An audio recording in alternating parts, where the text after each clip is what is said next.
جب یہ بات دل میں آئی تو وہ وہیں سے واپس چلا گیا کہ میں مولوی صاحب کا یہ احسان سر پر نہیں لوں گا، میں خود جا کر لغت اٹھاؤں گا اور اس میں سے قلب کا معنی دیکھ لوں گا۔ وہ گیا، اسے شوق تھا حدیث کا معنی سمجھنے کا، اس نے جلدی سے لغت کی کتاب اٹھائی۔ قلب کا لفظ کشش والے کاف سے بھی ہوتا ہے اور دو نقطوں والے کاف سے بھی ہوتا ہے۔ دو نقطوں والے کاف سے جو قلب ہے اس کا معنی ہوتا ہے دل۔ دل کو اس لیے قلب کہتے ہیں، انقلاب کا معنی آپ جانتے ہیں نا، بدلنا۔ اس کی حالت بیچارے کی ہر وقت بدلتی رہتی ہے، ابھی خوشی تھی، ابھی کوئی خبر سنی غمی آ گئی، ابھی بڑے نیک خیالات تھے، ابھی کوئی وسوسہ گندا دل میں آ گیا، تو ہر وقت یہ عدل بدل ہوتا رہتا ہے، اس لیے عرب والے اس کو قلب کہتے ہیں۔ اور قلب وہ جو ڈنڈے والا کاف ہوتا ہے، کشش والا، اس کا معنی ہوتا ہے کتا۔ اس نے جلدی سے جو لغت کھولی تو اتفاق سے وہ قلب کتے والا نکل آیا۔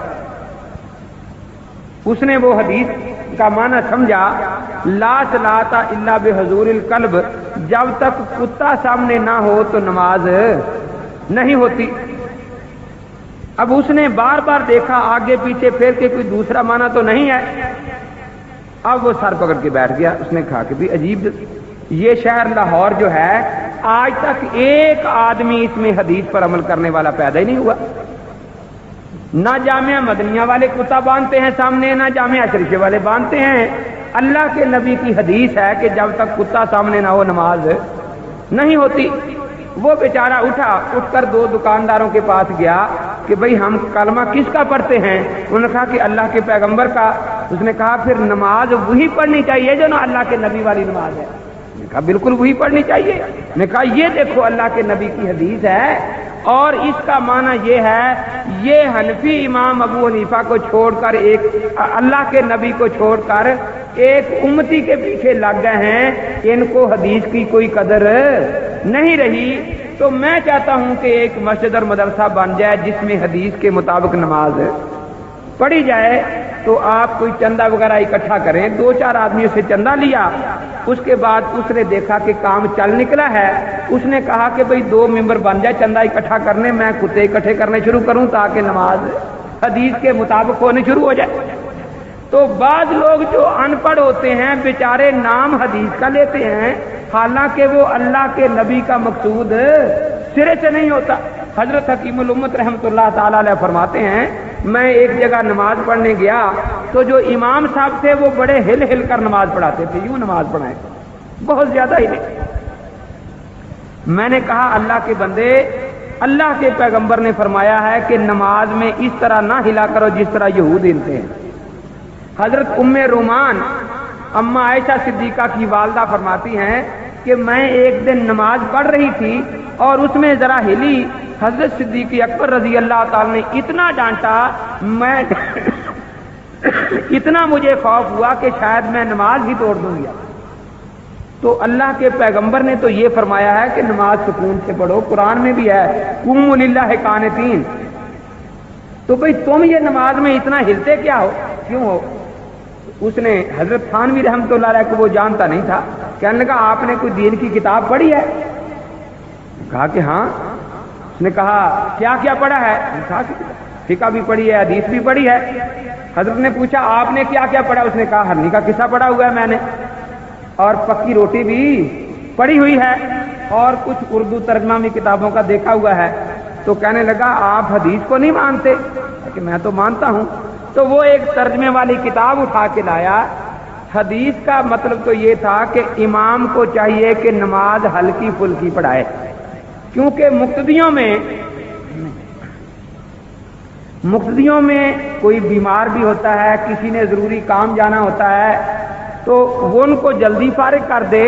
اگر اس سے زیادہ قرآن پڑھنے کا شوق ہے تو رات کو تہجد میں جتنا چاہے قرآن پڑھے، اس میں تو اس کا اپنی بات ہے نا۔ یہ نہ ہو وہ کہتے ہیں کہ ایک جماعت ہو رہی تھی، اتنا لمبا سجدہ، تو ایک کمار بیچارہ جا رہا تھا منڈی کی طرف، اس نے یہ چاول لادے ہوئے تھے گدوں پر، اس نے سوچا کہ بھی جماعت ہو رہی ہے میں بھی شریک ہو جو نماز میں۔ اب امام صاحب جو سجدے میں گئے، ایسے سجدے میں گئے، ایسے گئے